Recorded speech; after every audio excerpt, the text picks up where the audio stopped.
My name is Hotchkiss. I'm with Catalyst Wellness Coaching. I own my own nutrition practice downtown. I work with people primarily with autoimmune and GI conditions. This is sort of my specialty. But I work with people on weight loss, energy, increasing your energy, and just a whole host of kind of lifestyle things. But those are two things that I mostly focus on. Primarily work with adults. I do have a handful of teenagers that I'm working with as well. I have a handful of middle school and high school boys with type 2 diabetes recently. So I'm doing lots of that recently, which isn't great, I think, as a culture that we're seeing more of that, but good to intervene kind of early, I think, as opposed to, when you're 40, when it's harder to fix some of that. So I'm doing lots of that as well. I'm also part-time on the south side at the doctor's office. If you haven't heard of that before, it's a cash pay primary care doctor's office. We have nurses, massage therapists, chiropractors, physical therapists, occupational therapists. I do nutrition. I'm also dual licensed as a mental health therapist, marriage and family therapist, so I have a small mental health practice there as well. It's right on 51, just down from the job center, kind of the same side. We take cash, debit, credit, or HSA or flex spend if you have that. It's a cash clinic. So you could go there for anything that you need to go to urgent care for or GP for, or some people are in the process of switching doctors, or I've heard a lot lately through Dean in particular, actually even more than Mercy, that people have had a physician for a period of time and they're leaving. And so there's this period of time where you have to switch to somebody else, but you don't know who to choose. And sometimes there's a 6-month wait to get into somebody. And some women, if you have an OB, they can call in blood work and labs for you. But if you haven't been to one of those in a long time, then you're sort of stuck. So, if you have stomach issues, or my husband bruised his rib last week, so he went for that. Or strep throat, COVID, things like that, basically. But a 45-minute, 60-minute new patient nurse visit will cost you about $120.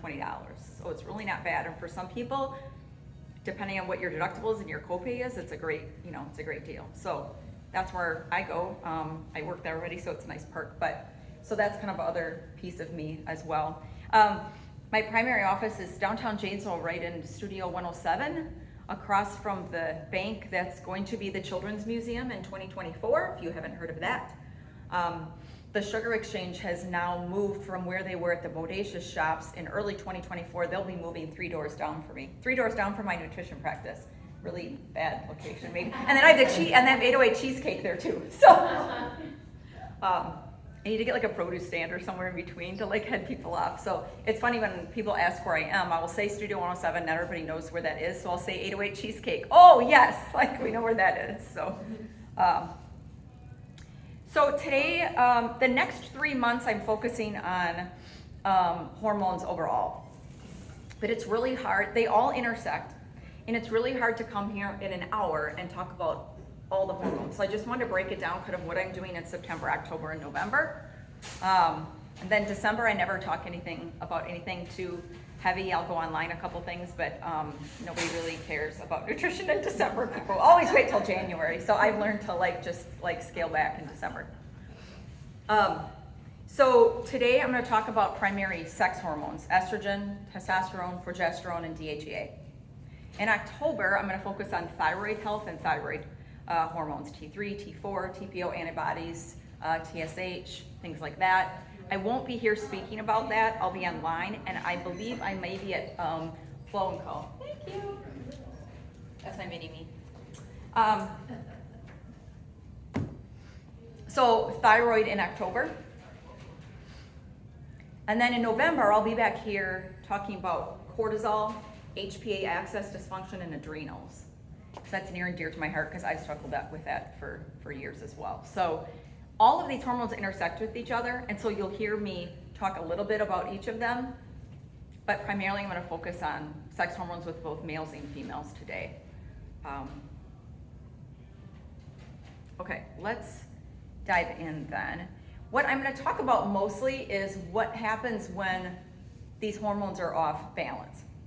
And probably all of you at some point in your life will enter a period of time where your hormones are off balance. When you're a teenager, if you're a woman Having babies during that pregnancy time is super rough. After you're done having babies is really tough because your body's trying to get back to its new normal.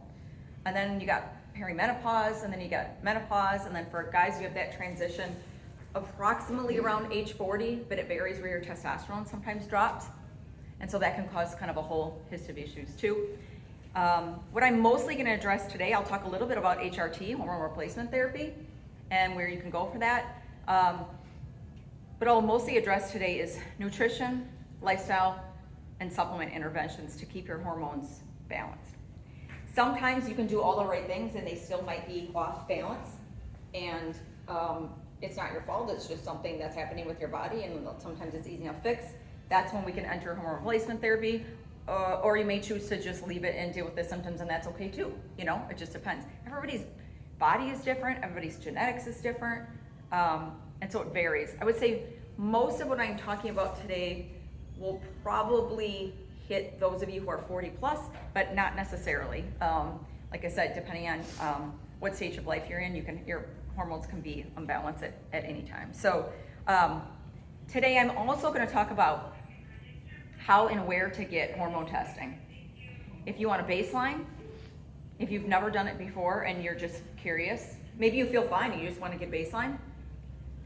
If you don't feel great and you don't know why, and you kind of want to know where your hormones are at, it's just one piece of information. When I see people ongoing one-on-one, there's a handful of basic labs that I require before people came in. A CBC, usually a CMP and metabolic panel, TSH, maybe a full thyroid panel depending on why you're coming in. If you say you're tired and you can't lose weight, like we might do a full thyroid panel. Vitamin D always. And then again, depending on what symptoms you're struggling with, I might suggest a hormone panel. For all women and men over the age of 40, I push that. Can't make you do it, but I push it and try to get that happening, because we may work on a whole bunch of things, so we might be missing this segment of something that's not right that I can only fix to a point if we don't have that information. I think one of the best things I did was in my late 30s, I got a hormone panel. I did a saliva test, just like I'm gonna show you today, and everything looked great, but it was good to know where I was at that age and how I was feeling. Because then about, I would say maybe 8 or 9 years later, I started the perimenopause transition and I felt awful. And I didn't know why, and so then I got a panel and I saw what changed, and then I knew. So I had some estrogen dominance going on, and then since then it's like every 4 months mine looks like something completely different, like chasing your tail for a little bit. But and then once you hit menopause, it's good to know kind of where your static place is going to be as far as that goes. Same with men, good to get a panel maybe in your 30s, you know, just if your energy's good and you feel good, but just to get a good baseline. I don't like to miss getting hormone panels. You might come in for,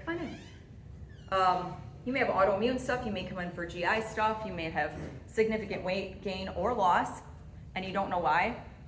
And if we don't get a couple basic hormones, we could be missing the boat on a couple things. Just like some of the other stuff. I say that with vitamin D and energy too. If you come in and you're really tired and we get thyroid labs and we do nutrition and some other things, and we miss the vitamin D boat, you may not get significantly better until we do vitamin D supplementation. If your vitamin D is like 16 or something like that, you're gonna be tired. You're gonna be tired no matter what we do. And I can give you grass-fed beef and like all this cool stuff to get your vitamin D up, but you may actually need a supplement. So it's just good to get a full like lab picture of kind of what's going on, I think. The best way to kind of look at all this definitely is like one-on-one with somebody, whether it be with a practitioner that you do know, or me, or somebody at the doctor's office. We do hormone replacement therapy at the doctor's office. And that can be anything. That can be, I can do DHEA and cortisol with you if you need a script for progesterone, testosterone, estrogen, or we do creams, and there's herbs too for blocking some of those. So sometimes it's not just increasing a certain hormone, it could be decreasing one. So when I went through a period of estrogen dominance, I started a little progesterone cream to bring that up, and then I started a supplement called DIM, EstroDim, it's my favorite. It's through the Delgado protocol, and that just helped flush some of the excess estrogen that I was holding on into my body. So I just did that, and then I was good for a while, until it actually went like this. and then it went like that, and then, and so it's good to keep an eye on that, especially if you're in the process of transitioning, or if you have other health stuff kind of going on too. So I'll walk through kind of the labs piece a little bit towards the end. Okay, so symptoms of a hormone imbalance, and you'll laugh because you'll be like, oh my gosh, and this could be other things, right? But things to look for, the big things, bloating and GI issues is right up there. And so that can connect with a hormone imbalance. Significant weight gain or loss, weight that you want to lose that you can't, that's a lot of times estrogen dominance, or it can be PCOS, which I'm not even barely going to touch on today, but that's like a whole other thing. I'll be covering polycystic ovarian syndrome in 2024. I'm going to spend a whole month on it because there's 4 types of PCOS, and it's a lot to get into. It's its own talk on its own. So that's when women have too high of testosterone in a saliva test, and that will prevent you from dropping weight. You'll have stomach issues and kind of a whole host of things. So weight gain, either it's significant weight gain, or you can't figure out how to lose weight. Even after maybe we've done some nutrition stuff, then we got to dig down like another level. Or I see the flip side too, like people that are losing weight and can't figure out why. That's not great either. Chronic fatigue, that can totally be hormone stuff. Low estrogen in particular, low testosterone for sure. Again, could also be vitamin D though, so that's why it's good to look at. Vitamin D actually is a hormone, but it's good to look at all those things. Mood stuff, some maybe anxiety or depressive thoughts that maybe you don't feel like is you or that you didn't have before. Low libido, that's a lot of times related to low testosterone for men or women, but also can be low estrogen for women too. Brain fog, that can also be, of course, low vitamin D, dehydration, not enough protein, other things, thyroid imbalance. Headaches for sure. I would say headaches most often present themselves in women having active cycles. The 2 days before they start their cycle and the 2 days they start it is usually the progesterone crashes, and that will cause what usually it feels like a migraine. So and so I was getting this for years, just blurred vision, but only on that day. But so then when I started a little bit of progesterone cream, and then the day that I would feel that I would do a little bit extra, and then within about 20 minutes it was gone. And so sometimes it could be a very simple fix that way. Hot flashes are big with low estrogen and menopause. Night sweats, low estrogen usually. Insomnia, also low estrogen. Can also be anxiety and high cortisol. So like I said, cortisol I'll talk about mostly in November. Osteoporosis. Who here has had a bone density scan ever in your life? Okay, about half of you, good. Most insurances cover it as a preventative care. It's easy, it's painless, it takes 15 minutes. So that's another example of something that I had done in my late 30s. And I've told a handful of you this, but in my late 30s, I did a bone density scan. I don't remember why either. I think osteoporosis runs in my family. I have a thinner build, and I was like, I feel like I should. I was lifting weights and everything, but I feel like I should go. And so I went, and I had osteoporosis in my hips and osteopenia in my wrists and spine at 37 or something like that, which I was like, oh my gosh. And so they told me to drink milk, which I didn't do. Because there's actually not really that much vitamin D in milk, you guys. Drink gallons a day, and then dairy totally bothers my stomach, so I was like, I'm not doing that. My vitamin D at the time was super low. This is quite a while ago, so mine was 16. So I took vitamin D supplements. I ate a crap ton of green vegetables, a lot of kale, spinach, things like that. And I had always worked out most of my life, but I really started pushing the weights heavier, a lot less cardio and a lot more body weight, or a lot more weight exercise. And so didn't really think about it too much up until last year. My husband had 3 back surgeries. So for the first time ever, we actually blew out our insurance deductible, which isn't really a great goal to have. But I thought, now we're gonna do all the things.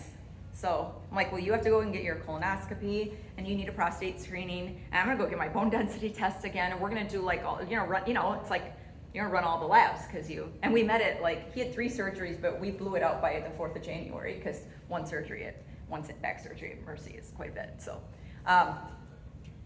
So I did my bone density test, and my only hope was that it was the same as it was 13 years ago. I thought that would be great because I've gotten 12 or 13 years older. So if it's the same, that would be progress, right?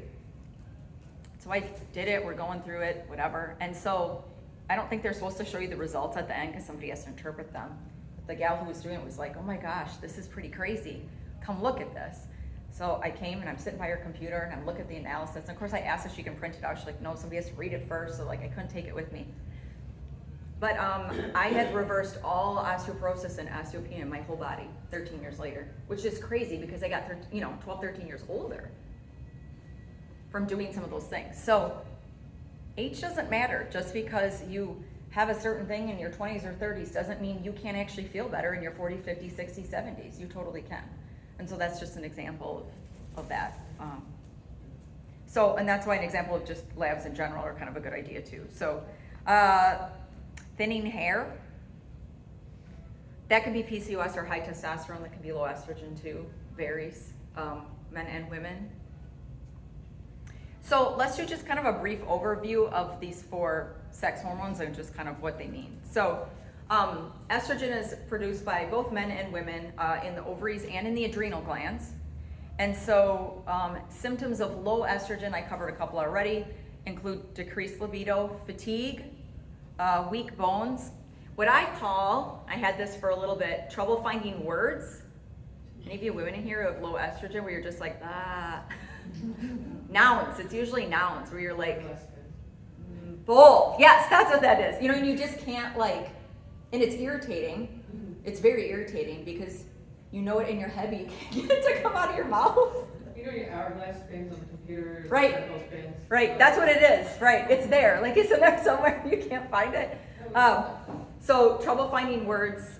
Overall inflammation. Usually it's like bone or joint pain a lot of times, which again can be other things. That's why this stuff is confusing. Hair loss, mood swings. That can be from any hormonal imbalance. Weight gain or loss we talked about. Dry skin. That a lot of times is a switch for women in particular. All of a sudden their skin's really dry and they have to change up skincare and other things that they've been doing. We talk about omega-3s and other that stuff from kind of the inside out, but maybe your skin was always fairly hydrated and glowing and then all of a sudden it got really dry.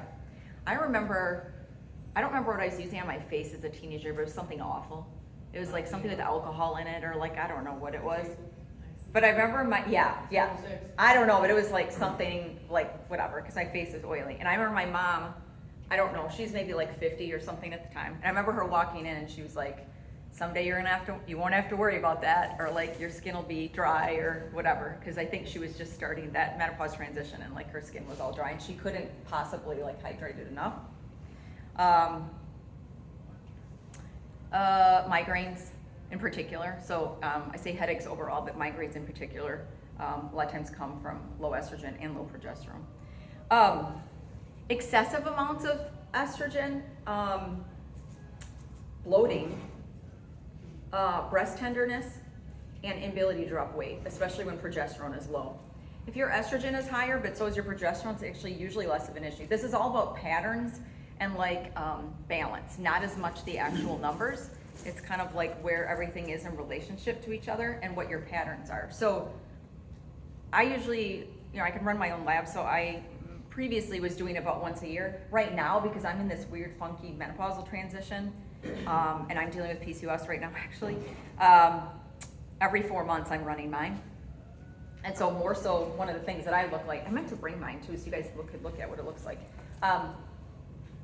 One of the things I'm looking for is patterns. Not just what do my numbers look like this time, but what do they look like 4 months ago, that, whatever. I noticed my estrogen was low about 8 months ago, but I didn't want to change anything because I don't like to overcompensate things and freak out. And so I waited another 4 months, ran it again. So then when I see for 8 months straight my estrogen's low, then I'm like, okay, now I'm ready to maybe do something about that. Or I'm looking at my symptoms. I'm having a hard time sleep. I can't find any words. Okay, maybe now I'll do something about that. Hormones are hard. So is some of this other stuff too, because it's not some overnight change. Hormones are like that. Vitamin D is like that, can take months. GI stuff is like that too. It's not some overnight switch, especially if you've been dealing with some of those things for a long time. I won't go into this today, but there's 3 types of estrogen too, E1, E2, E3. We talk about estradiol a lot, but there's actually other types of estrogen too. And so depending on what panel you run, some of them measure all the types of estrogen. Most of them will just measure the main one, which is fine. If that comes back high, you could dig down your next time and look, at the other pieces. Progesterone is only in women, and that is responsible for your monthly cycle, essentially, development and release of the egg. High libido, high levels can cause bloat, mood issues. Low can cause migraines. I talked to you about that before, like right before cycle starts. Depression, low libido, and hot flashes with low progesterone too. So anything that's kind of out of balance that way. Testosterone, we think of that as like the hormone that guys have, but women have it too, and we need it also, but you need it at less of a level. And so that's responsible primarily for muscle mass, which we start losing definitely over the age of 40, libido, and energy levels. If guys come to me and say they're really tired, like that's one of the things that we will look at some point. Less so in women, definitely more in men, I would say, but that's a piece in women as well. Too much testosterone, both men or women, can cause aggression, and I would just say like irritability. And if you know anybody with super high testosterone, they're just kind of like, edgy, like moody in that regard. But not enough causes like fatigue, mood issues, increased body fat. Women have similar symptoms. If you're getting your testosterone run, total testosterone is great. If you have a lab or someone that will run your free testosterone, that's even better, especially if you are male, because that tells us how much is freely circulating in your body. Your total testosterone might be fine, but there's a sex hormone like binding globulin, it's called. Sometimes we measure that. But if you have too much like bound up in your body for the rest that is not running through your bloodstream that your body can't use, then that's an issue. So that's why as a guy, I would tell you if you can get your free testosterone also, that's good. But if you don't know where to start, you just want to get a total testosterone for women and men, that's good. DHEA, probably like a lesser known hormone that maybe you haven't heard of. So it's not DHA, it's DHEA. DHEA actually is a precursor. We call it sort of a grandfather hormone, but that creates testosterone and estrogen. And so if your DHEA is too high, your estrogen or testosterone might be too high. The thing that stinks with DHEA is that you could take a DHEA supplement to get your testosterone up, but it might not go there, it might go to your estrogen. Like we can't control like where it goes, and so you kind of have to like test it out and see what happens. And so sometimes that happens with DHEA supplements. DHEA, which I'll talk about more in November, is connected with cortisol for sure. So like mine's always been low, and that's connected with low adrenal function and low cortisol, low energy. So that's just something to keep in mind as well. So causes of hormone imbalance, and then we'll talk about kind of what to do about it today, just kind of food, lifestyle, supplements. If you have questions on supplements, let me know. And then I'm gonna talk about testing kind of towards the end, like how to go get a test today if you wanted to. So causes of hormone imbalances, chronic stress, especially for cortisol, but also for other sex hormone imbalances, lack of sleep, and not just one night, 2 night, 1 week, 2 week. This is like over the course of long periods of time that you're just have never gotten enough sleep, or you're not getting good quality sleep. Well, and that can make you irritated too. So elevated blood sugar. So there's a connection with type 2 diabetes and hormone imbalances for sure. So I usually do one of the standard labs that I request when people start with me is just a lipid profile with a fasting glucose. Fasting, by the way, you guys, when you do labs, try to make sure they're all fasting. They're more accurate that way. Some more than others, but if you're gonna go for a whole mess of them, you might as well just fast and go in the morning. If your fasting glucose is over 100, then I might have you run an A1C, which is one of the measurements we use for type 2 diabetes, just to see kind of how that looks.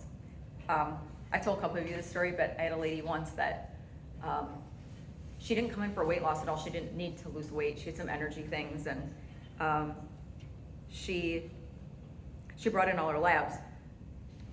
and her fasting glucose said like 137 or something like that. Which is not like crazy high, but it's like pretty high. And looking at her, I was like, geez, I wonder why she has this high fasting glucose. Hey, do you have a, history of diabetes in your family? Do you, whatever. No. So I'm going through kind of the intake, and half hour later, we're talking about, I'm showing her a meal plan. We're talking about baked goods.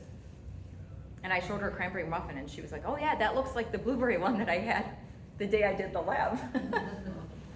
So she ate a muffin on the way into Mercy when she did her lab. Not exactly fasting, is it? Not fasting, but on the chart it was marked fasting. So they either didn't ask her, or they assumed that it was fasting, or I think maybe they told her to fast and she forgot. I don't know, it doesn't matter. She literally had a muffin in the parking lot, like on the way in. She's like, it was so good. I'm like, yeah, this is your 135, which in that case, blood sugar 135 after a muffin is like really good, So important to do fasting, or at least just to know if you were fasting or not. So other causes, use of birth control. So that's actually one of the types of PCOS, is we call it post-pill PCOS. So if you've been on any kind of birth control, not just pills, but IUDs or anything for a long period of time, and then you come off, that could be messy. It's not bad to come off, but it can be 3, 6 months, maybe a year, where you're like, your body's trying to find itself again. I see this a lot in women around the age of like 30, 32 who've been on usually like a birth control pill for, their whole 20s basically, and now they're wanting to start a family, so they come off the pill and they're just like a disaster. Skin's a mess, like everything's a mess. Another type of PCOS, we call it post-pill PCOS, but can also just be from hormonal imbalance. That's basically what I have going on right now too. So it's not really anything major to be concerned of, but super painful and like just kind of a pain. So let's see, just being overweight. If you have a high, significantly overweight, if you have high body fat, that will mess with your hormones for sure. Endocrine disruptors, we could do a whole class on that. Pesticides, plastics, please don't microwave in plastic. If you own some plastic and you're using it, that's fine, but don't stick it in the microwave with your food. Ideally, try to put it in a glass container or heat it up on the stove. There's certain medications, which I go into, but there's a whole list of medications that can mess with your hormones too. And so that's why when people start with me, I always get a list of their meds too, because then we want to know, what's off maybe that way. I was working with the one recently who was losing all her hair. She's not overweight. I knew her from the gym, so we were chatting a little bit, and she was like, my hair's, and she was grabbing it while you were talking, and hair's falling out. And so got a list of like what her meds were, and she was on Zoloft, which can contribute to hair loss. She was on Topamax, which is for migraines, which can contribute to hair loss. And then when I ran her hormone lab, the one that I'm going to show you today, her cortisol was like skyrocket. And so that can contribute to hair loss too. And so without doing those labs or looking at what, sometimes it's just simple as that. There's a med that has a side effect that you haven't noticed, or that it didn't happen right away, but it was like over the course of time. Or sometimes if you are on mental health meds and you switch meds, like that can cause that issue too. So, the four most common imbalances that I see when I'm working with people are estrogen dominance in women during perimenopause. I'm going to include estrogen dominance in men. I'm seeing a lot right now, and so that's not good. Especially if you have estrogen dominance, you have low testosterone too, but that combination is awful. You'll have a lot of body fat here potentially, or you're going to be tired. And so that's something that we like to test for too. But I'm seeing more estrogen dominance in men than I have seen in many years. So I think that's from our sedentary lifestyle and eating habits probably, because we weren't seeing that years before. So also, I'm not sure if we were measuring it years before, so hard to say. So estrogen dominance in men and women. Lack of estrogen in women during the menopause transition, postmenopausal, that's classic. Low testosterone in men I mentioned. And, And then just the whole PCOS thing in women is pretty common. I go to the athletic club and I was talking to a radiologist there, and we were chatting in a small group, and my friend said, it must be fun to ultrasound like babies all day. And she said, oh, I don't really ultrasound a lot of babies. It's all cysts. It's all ovarian cysts. That's all. She's like 80% of what I do is ovarian cysts with women. So that's PCOS essentially. If you have cysts, has your uterus, ovaries, whatever. She said it's so common. And they're women that their symptoms aren't going away. So they're coming in all the time. And so that's what she's looking at. So it's not as fun, you know. And they're usually, like I said, repeat customers because they're trying to figure out what to do with this. So that's, like I said, so PCOS symptoms in particular, acne, depression, loss of scalp hair in particular. So it's falling out literally from the scalp and usually like right here at the top. But the rest of your hair is okay otherwise, but it's like right at the top here. Insulin resistance, and so that's one of the types of PCOS. People assume, I think PCOS is all insulin resistant, and that is the most common. That's like 70%. But there's other types too. So, but insulin resistance is big. Infertility or problems conceiving. That's sometimes how you find out you have it, is that you have a hard time having babies. Irregular cycles, and then weight gain for sure. Okay, so what do we do about all of these things?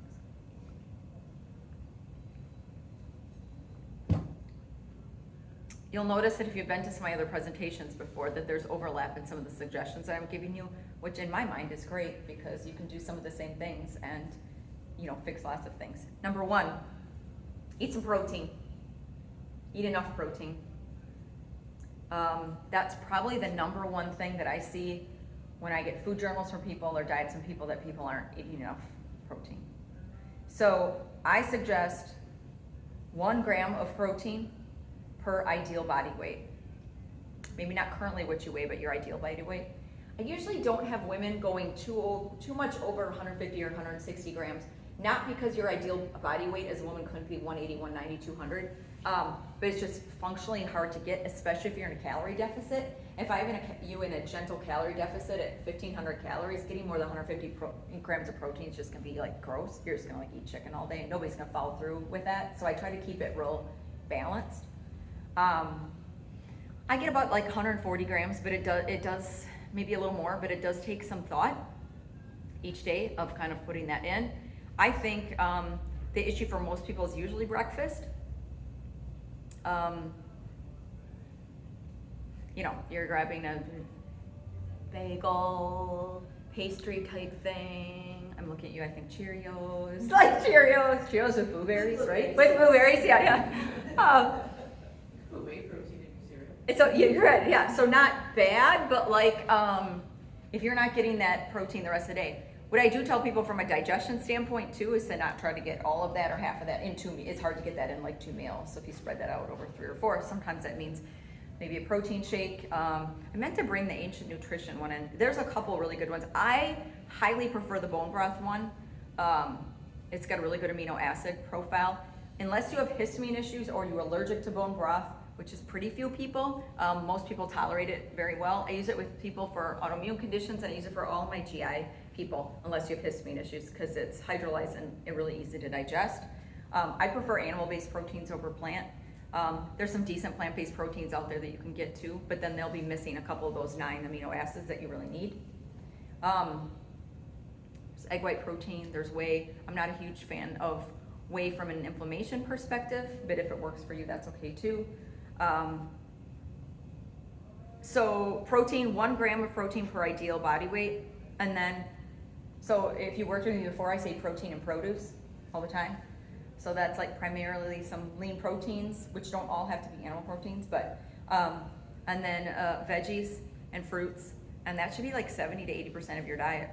If you hit that, the rest of it is like what you fill in with, you know, that's maybe your handful of Doritos or your, you know, sweet potatoes or your plantains or your rice or your whatever, that's all fine. Now, I say that generally because it depends on your goals. If you're trying to put on a whole bunch of weight, then you're gonna wanna do more carbs, and then that, you know, but from a general health perspective, you're gonna get as much vitamins and minerals if you are doing kind of protein and produce. So you'll fill in those gaps with complex carbs and healthy fats. My favorite proteins are grass-fed beef, probably number 1, wild-caught fish, probably number 2, and seafood, and locally raised poultry and eggs, if you can find it. Basics has local eggs here all the time. And once in a while, if you're lucky, they have duck eggs. Anybody have duck eggs before? They're so good. They're huge. If you worked with me before, I probably told you this story, but like, I have an intolerance to egg whites, and so I can only do the yolk. So when we go out to a restaurant, nobody asks for an egg yolk omelet, but I do because I don't make that at home very often.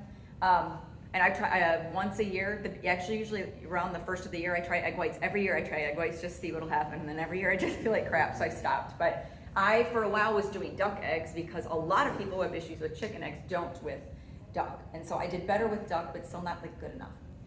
They're huge. They're huge. So one time I made this muffin recipe, and my husband hates eggs. He hates them. The texture, everything about them. Like if they're like mixed in, like, you know, 1 or 2 eggs in a big cookie recipe or whatever, he won't notice. Zucchini bread, whatever. And so called for 4 eggs. I'm like, oh, I'm gonna use these duck eggs. And so I used 4 of these huge duck eggs, and it was like a frittata after. It was eggy, and he hated it. It was like it was muffins, but it was like, yeah, the texture was like spongy and eggy, because essentially it was like I put 8 eggs in there instead of 4. So don't do that. But duck eggs are great. Quail. Local. Oh, quail eggs too. Yeah. My girlfriend Yeah. keeps telling me to try them. Yeah. So my daughter's into tiny things. The tiny one that just came in here. She loves tiny everything. And so I got quail eggs one time, and she was like, oh. And so she made all these, not deviled eggs, like hard-boiled eggs. She like popped it, and she put them in a little, and she like ate them, and she did some soft boil and like cut them in half. So those are like, you know, 1/5 of like a, you know, regular egg. What were you gonna say, Jamie? Like high in protein. yeah, higher in protein than- per. I mean, you got more of them because you got to eat like a dozen. But they're cute too. What's the other one? I can't think of the other one. Not quail. Emu, I think. I had emu eggs once. Those are like huge, but they're cool. So eggs, if you can tolerate. I will say, just with a grain of salt, that when I do food sensitivity testing, eggs are really popular. Eggs, almonds, wheat, and dairy are like the top 4 that I see a lot of times. So just, if you're having tummy issues in particular or fatigue, just pull eggs for like 3 weeks and just see what happens. It's hard, and people like cry when I tell them that, because a lot of people eat a lot of eggs. And there's nothing wrong with them. I'm just telling you, a lot of people are sensitive to the protein. More often the whites than the yolks, though, so just know that. And see, now I can handle like 1 or 2 eggs and baked goods, and they're fine, but I definitely can't have an omelet. I would never do that, go out to eat. I'd feel tired and bloated and icky. I can do egg yolks, but they don't always separate it real good at the restaurant, so then I'm like, you know, cutting it, looking crazy. So, so local poultry and eggs. The Ancient Nutrition shake I mentioned. The other 2 brands I like are Pure Paleo, and Amy Myers has a really good one out. And if you need any of these, let me know. Ancient Nutrition's right here, though. The other one that just came out that I haven't tried yet, I'm about to, is Paleo Valley just came out with a bone broth like protein shake. Yeah, so it must be coming across all our like social media if we're in this. And so I couldn't find the ingredients for a while, but then I looked for it, and they look decent. And so, and they have an unsweetened one. So for those, I don't always like everything sweetened with all this stuff, stevia, monk fruit, all the stuff. So if you want it unsweetened, some of them don't taste that great, and that's why they sweeten them. But I think some stuff is like over sweetened in my opinion, and so sometimes I have to do this like 50-50 mix of things. But I like that they have an unsweetened one. So Paleo Valley is another one, but I haven't tried it yet because taste matters too. Does Basics carry a pea protein, do you know? Yes. I forget the brand though. I want to say Now brand is here with a pea protein. Okay. There's the naked pea protein, which you tried. I have, well. Did I give you like a sample? Yeah, the one I don't like sample. it. I still have like 5 pounds of it at my house. So. I'll trade you some of my beef Okay. bone broth. Bro broth. I've been using that in a pancake recipe, which I'll give you, but like just a tablespoon of it, I'm doing fine. But I definitely can't handle it in a shake either, for the same reason you can't histamine stuff. I can do it in the muffins, Mhm. or like when I'm mixing it in Mhm. heavier things, but to make a shake. I know, me too. Definitely, it makes me so sick. Yeah, Right. I'll give you the pancake recipe that I finally came up with. One of the things I do in nutrition on the side that people don't see, like forward facing, is that I'm testing recipes all the time, or like we go for the weekend, and I wrote like 39 recipes, and now I have to like test them all. But I've been eating pancakes for the last 11 days straight, trying to find a pancake recipe that was lower carb, higher protein, gluten-free, dairy-free, almond-free. That's hard because a lot of people use almond flour. And that didn't taste like crap. So out of the 11 days, I threw 3 pancakes away because I tried the pea protein in one. And so I finally came up with this right ratio of things and like what to use on top. So I'll post it on my Facebook site the tomorrow. protein makes it gritty? Made it gritty. Yeah. The taste was okay, but it was too gritty, or like it didn't flip as well. I found I had to use bananas in them and whatever, but I'll post that upcoming soon till you see that. What were you using for flour if you weren't using almond flour? Pea protein flour. Oh. Yeah, pea and rice actually. You tried the oat flour in it? Yep, that's okay too. I ended up buying King Arthur's pea protein gluten-free pancake mix. There was only like 4 or 5 ingredients, and so I used that as that was like one of the many things I tried. But like I ended up with that as like a base, and then I added, I'll just tell you guys what it is. For me, you'd add an egg, but I added an egg yolk. I added some pea protein milk. If you do fine with dairy, add dairy milk. And then I added 1 tablespoon, and only 1 tablespoon because more than that was too much, of the vanilla bone broth protein. Makes 2 sizable pancakes. And then in order to keep so that's about 30 carbs, which isn't bad for 2 pancakes, but I did not dump maple syrup all over it. So you could either use the PB2 powder, mix it with water, and drizzle like a peanut butter pancakes with the blueberries on top. I did that. Or I got coconut Ready Whip and cinnamon. And that was good, and I put a little pumpkin in that batch. And so it's like, it was like a way to have pancakes every day, but not, I was gonna say, could you substitute like some pure pumpkin in your batter? For sure. Instead of the banana, maybe. Yeah. Mhm. To- Just careful you don't go too much, because then you go to flip it and it's all like soggy and messy. Yeah, no. So number 1 is definitely eat protein, 1 gram per ideal body weight. Split that up over. You may think that's impossible, but it's really not. But you just have to split that up over multiple meals. That means every meal or snack that you're eating should have some protein in it. And I love eggs, but caveat for eggs too. Eggs are actually only about 40% protein, 50% protein, and they don't have a ton of protein as compared to like chicken or something like that. They have about 6 grams in an egg, which is fine. People are like, oh yeah, I have protein for breakfast. I have an egg, like 1 egg. Yeah.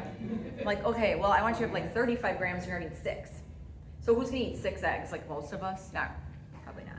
You know, so that's a lot. So you just gotta like pair it with something or kind of figure it out. So, but don't do anything that you can't stick with long term. Don't do something crazy and be like, I'm gonna drink like 12 egg whites every night, or I'm gonna, you know what I mean? If it makes you gag and you throw it up and you hate it, you're probably not gonna do that for the next 20 or 30 years, so. Okay, number 2, avoid processed sugars and carbohydrates. That's why I don't talk about this during Christmas. I didn't say avoid carbs. I said avoid processed carbs and sugar. So carbs are not the enemy. So you guys know what this is. This is pastries and crackers and bars and probably most things in a package. That's not whole food. So if you need to sweeten things with something, again, personally, because I tend to work with people with GI and autoimmune issues, I'm not really a fan of any of the substitute sweeteners. The only 2 that don't seem to cause inflammation or GI issues are monk fruit and stevia, but not for everyone. Those are the only 2 I'm really okay with. And then that's a taste thing too, because you may not just love the taste of those. There was for a while, I think there still is Truvia, or it was like half cane sugar and half stevia. That I kind of liked. That was like a 50-50 kind of mix if you're looking to cut calories a little bit. But honestly, you shouldn't be really eating anything where you're dumping a whole bunch of sugar in it anyways. Then that means you're probably eating baked goods every day. So, but I tend to use like raw honey or like a real maple syrup if I want to sweeten something, or seriously a tablespoon of like raw sugar, whatever, it's fine. That's number 2. Number 3, move your body. You don't need to have a gym membership. You don't need to do anything crazy. You need to move your body every day. If you have a desk job or you're sitting, especially you do. Activity will regulate your sleep. It'll regulate your hormones for sure. That's what we're talking about today. Your digestion. My digestion is a mess if I don't sleep through the night, or if I'm up and down or something happens. I wake up right in the morning and I know like this is not going to be a good day, because my body didn't have time to rest and digest and kind of regulate anything. Memory, and it boosts your serotonin. You're happy, happy feelings, happy mood. So I prefer weight-bearing exercise over anything else, but I prefer anything that you can do and make a habit. And so if you are not going to lift weights on the regular or do body weight exercises, or you can't stand yoga, but make sure you try it first. But you know that you can walk 2 miles a day for the rest of your life, then that's what you should do. Find something. When I say weight bearing too, that means you could have weights, but you could also be doing push-ups, pull-ups, air squats, you know, things like that too. There's lots of body weight stuff that you can do that you're just, there's a mat and that's it. So, yoga's good for that. Pilates is good for that too. Core, that's like core stuff. But yeah, lifting weights. What I don't think is necessary, and I see this at the gym often because I think people are trying to lose weight, but I'll walk into the cardio room and I'll see someone on the Stairmaster, like whatever, and then I'll do my whole workout, which is like 50 minutes to an hour, and then I leave and that same person is still on the Stairmaster, like killing themselves on the treadmill. So A, that's gonna raise your cortisol. B, that's gonna make you super flippin' hungry when you're done, and then you're gonna overeat way more calories than you burned on the Stairmaster, okay? So if you're doing some body weight exercises, the other thing is then you're increasing your muscle mass and decreasing your body fat, and the cardio piece is not gonna do that for you. However, love the idea of walking, hiking, biking, doing anything active that you love to do that. So I'd rather you do more real moderate to low intensity cardio often, like every day, something like that you like, but then, as far as your workout, do some kind of weight bearing. Could be even 20 or 30 minutes a day, something like that. So that's number 3, move your body. Number 4, I kind of alluded to earlier, plastic. Don't microwave in plastic. Plastic releases chemicals that mimic estrogen in particular, and they mimic the sort of the estradiol, like the bad estrogen that a lot of times is off balance for people when we have estrogen dominance. There's connections with these, we call them phytoestrogens, and a whole bunch of types of cancers. So don't microwave in plastic. Using plastic, maybe not a fan of either, but again, microwaving it really just makes it worse. Also, if you're a person that drinks out of those plastic water bottles all day, I like making a switch out to that. I'm a big fan of like Yeti cups or something. There's a couple knockoffs that are decent too. I have 2, like a hot one and a cold one. So this is my cold one. But I'm also not a fan of clutter. So in my house recently, I had all these cups and like plastic Starbucks Panera things. I don't know that my kids are driving and getting all these things. And so I got rid of all of them. They weren't really happy. But then for Christmas, I bought everybody 2 Yeti cups. So everybody has color coded, like, those are your cups, don't use mine, I won't use yours, but then we don't have 95 plastic cups all over the house. I have in my house then a set of 10 stainless steel, like just that you could fall, drop on the floor or whatever, just stainless steel, like drinking glasses too. We have glass somewhere, but I never use them, so. Okay, number 5, maybe something you haven't thought about, and this isn't all food related. Choose non-toxic health and beauty products. This is like shampoos and lotions and makeup and anything that you're putting on your body.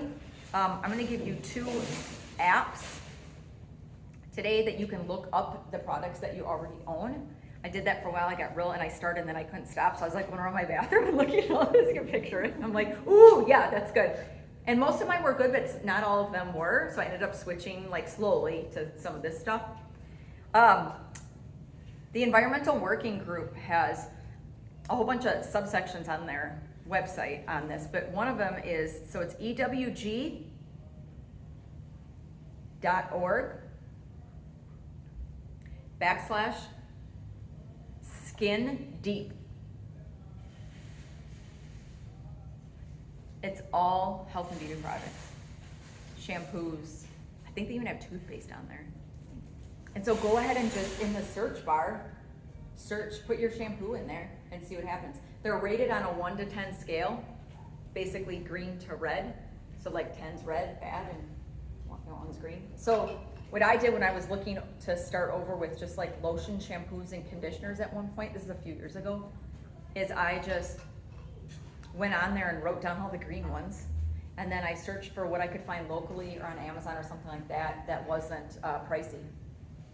And what I came up with was actually Andalou Naturals, which they carry here at Basics. So I also was particular that I wanted my shampoo to suds. Don't give me a shampoo that doesn't suds, it just messes with my head. So like I had to get one that suds, and they weren't super pricey. I don't know, $7 or $8 maybe more than I was paying before, but not by a lot. And I wasn't using as much either. I found like a little bit went a long way. So I have other lotions and stuff. That's just an example.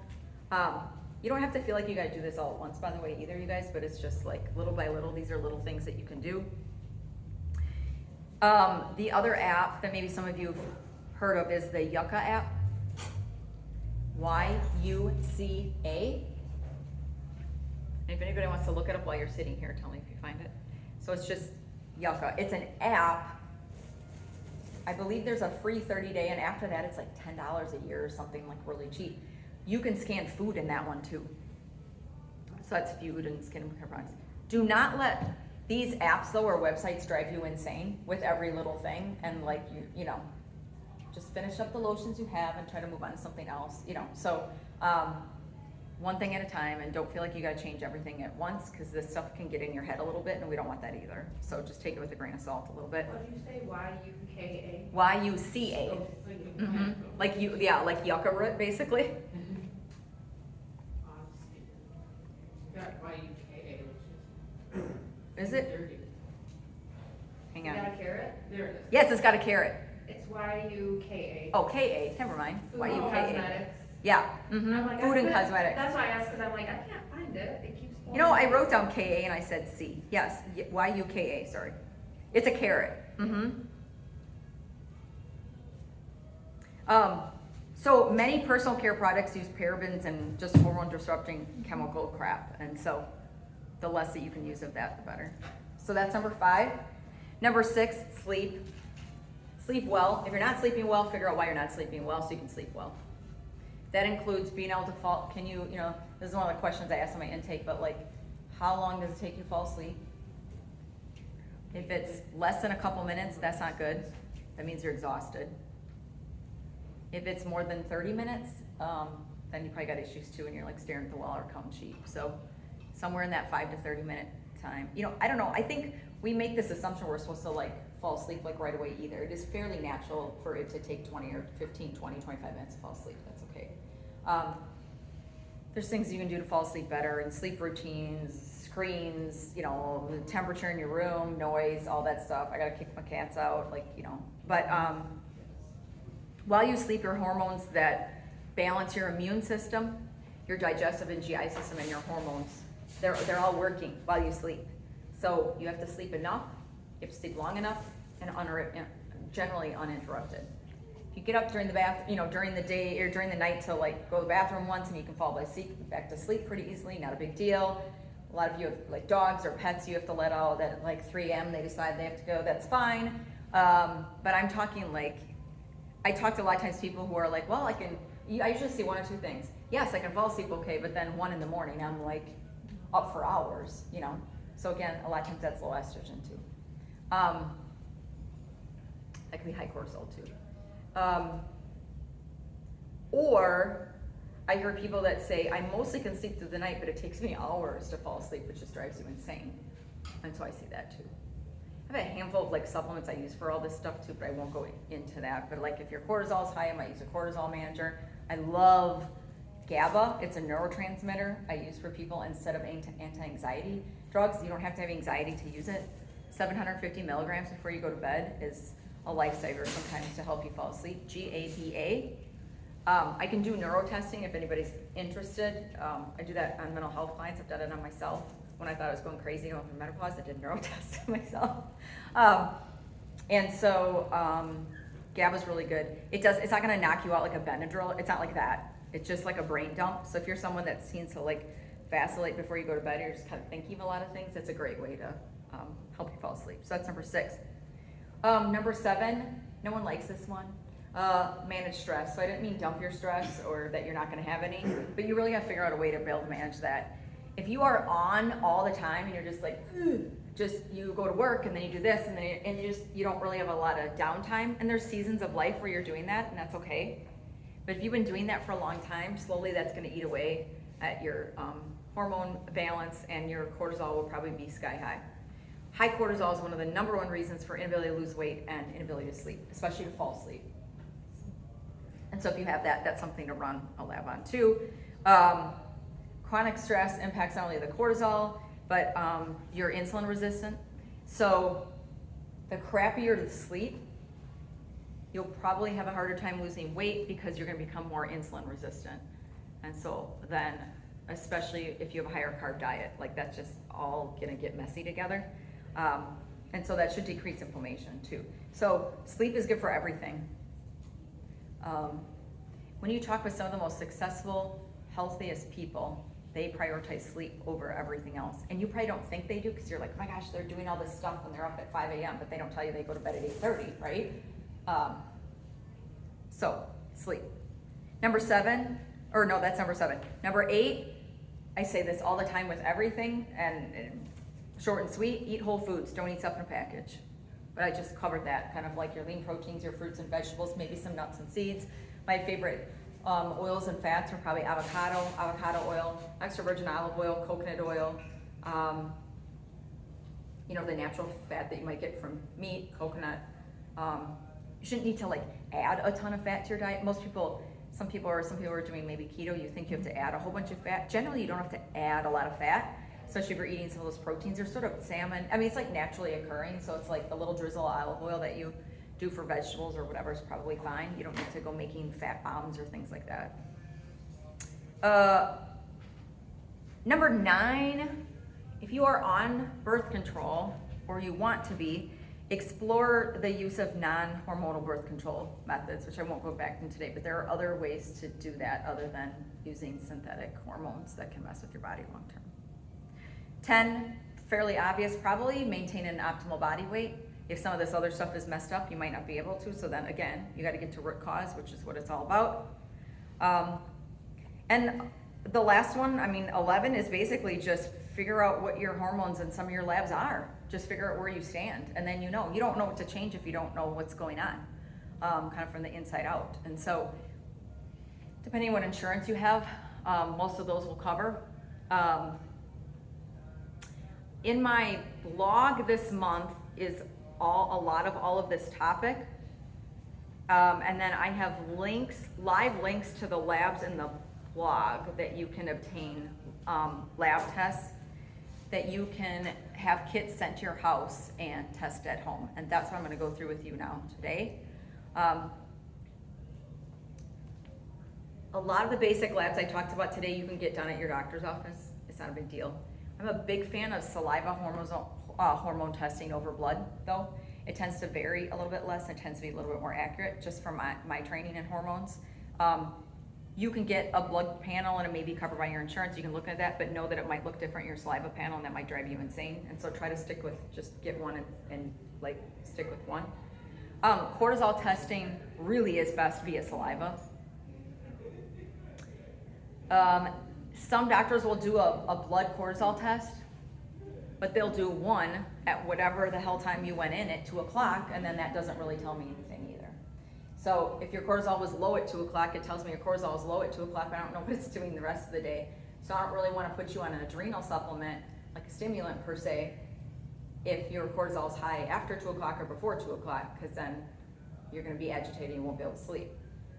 So what I prefer that's in the test I'm going to talk about today is what's called 4-point cortisol testing, saliva.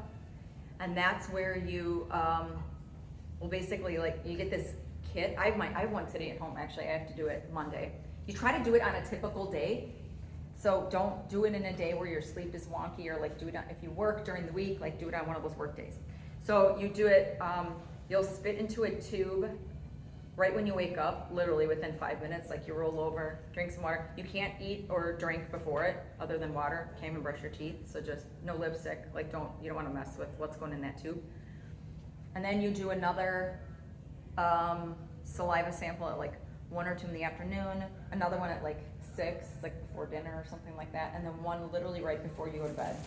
Not before you sit and watch TV for an hour, but like before you go to bed, or try to fall asleep. That tells me your patterns and your cortisol pattern. And so I'm gonna talk about this a lot in November, different cortisol patterns and how that might feel, and then what you could do about that. I have supplements and easy cortisol stuff for cortisol stuff, so I work with cortisol all the time. Mine, for most of my life, has always been very low, so I've been on an adaptogen or like an adrenal stimulant. I really notice if I don't take it, taking too much of that can cause some issues though too. So I generally don't like to do cortisol management with adrenal stimulants if I haven't tested you first. I don't like to guess. Once in a while I will, or if somebody can't afford to do the test, we might try it for a little bit and see what happens, but I do like to get the labs and a baseline. And so there's links on the blog of like where you can get your own labs. And so I'll pass these out. Do you mind passing these up here? So there's cards there. On the front is what I'm calling this like one and done session. I'm gonna do this fall for anybody that wants to do hormone testing. Some of you maybe don't need or care to work with me or don't want to do something ongoing, which is fine. And so what I put together was this one and done like 2-hour session that if you want to do a hormone panel and get some blood chemistry done or some labs, I will then analyze all your blood chemistry, analyze all your hormones, give you a meal plan, do an intake and assessment plan, and kind of you'll be out the door with just kind of like a list of things to do, just like a little jump start type of thing, and it's a one and done. There's no follow-up or anything like that, and you can always come back for more if you want, but on the back of that, now I need one. So there's so I'm almost 50, but I just did my first QR code like the last 2 or 3 months ago. Nobody doing those, but there's a QR code that if you scan that, it'll take you straight to my website to book that if you want. You won't book a time, you'll just purchase the one and done session. You can do that anytime, you could do that today if you wanted to. I will get a notification in my email that you booked it, and then I will contact you and we'll start chatting via email about like, hey, what did you want to do, or what do you want to get set up? You'll have paid for it and it's booked, and then we'll just figure out a date based on what you're looking to do. On the back, and I have a handout here that shows it too. There's multiple labs that do this that are great, but I like walk-in lab is probably my favorite. And so I gave you the directions of how to select a hormone panel on walk-in lab. You go to walkinlab.com, you'll click on all tests, you'll select home test kits because you don't want to have to go anywhere and get a blood draw. You're literally gonna get this kit at your house. You'll select ZRT, and then you'll choose your test and order. The panel that I like the most is ZRT3. That may or may not be the one that you need, but I copied it here today so you can look at it. So this is a female and male saliva profile. So there's 8 tests included, but it's just 4 spit tubes basically. And so it'll test your estrogen, your estradiol, which is E2, your progesterone, testosterone, DHEA, and a 4-point cortisol test. There is, I think it's ZRT1 if you just want the sex hormone panel, which is what we talked about today. It is way more financially efficient to do this one and wrap it all into one, because if you purchase a separate cortisol panel, which I just had to do because I hadn't tested mine in a while and now that's what I think is off, I had to pay another $175. So my suggestion, this is about a couple $100 and you get a full hormone panel and a full cortisol panel all at once. I'll pass this around so you can see like when you go to the website, like what it looks like. They usually have like a first timer sale on it too, so. Do you do that in relation to the 2-hour? Yep. So what I would love for you to do, and by the way, you can come do a one and done session without the hormone thing with me if you want to come in for something else. I don't care, but I'm kind of offering that this fall because I feel like that's kind of the theme of the next 3 months here. Book your one and done session, and then I'll email you. I'll be like, what are you looking, and then we'll make sure you get the right labs done, and then book your session far enough out that, the results will all back. Timeline of this, if you purchase it today, you'll get the kit in about 3 or 4 days to your house. It's in a little box. I meant to bring mine in, but it's literally just a little box with these tubes. You do it all in one day, and then you send it off, and then it's usually back in about 7 days. And you'll get an email notification that says, hello, your results are ready, and then you click on a link and it tells you your results. You can print them out, you can send them to somebody, whatever you want. So those are the results that I'll be looking for. Yeah, it goes together, the 2 pages go together. If you have other labs drawn that you want me to look at, you can do all that too. If you have once you book like the one and done session, then if you have questions of what lab should I run, I'll send you a list. Most of the other labs you can run right at a doctor's office, like fairly easily, and those are like one blood draw and they can run all that stuff. That's like, one of the other pieces I would just say is that if you have a history of thyroid issues or something in your family, please see if you can get your provider to run a full thyroid panel, not just TSH. About 50% of people that have normal TSH have other stuff that's off of your thyroid, and so if you just do the TSH, you might be missing it. In the vet world, it's like this. I didn't know this, but my husband was like, why do you just run you know, we talk a lot of times medical stuff with each other, even though it's like animals to humans, but you're like, why do doctors only run a TSH? Like for humans, I always run a full like panel for cats and dogs, because a lot of times the TSH is not really a good marker of and it turns out in humans it's not necessarily either. So about half the time it is, but about half the time we're missing it. For me, 50% is kind of high to be missing that, especially if you're having symptoms. If you're not having symptoms and you feel fine, just run TSH, it's fine. Or you might not even have to do that, but. So that's the directions on how to get the lab. I have a sign up here too. If you want to put your phone number, email, if you want a free like phone consult, you just want me to call you about something, just write your information down there, try some apples.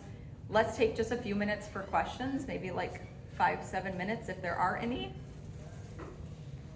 You mentioned ZH.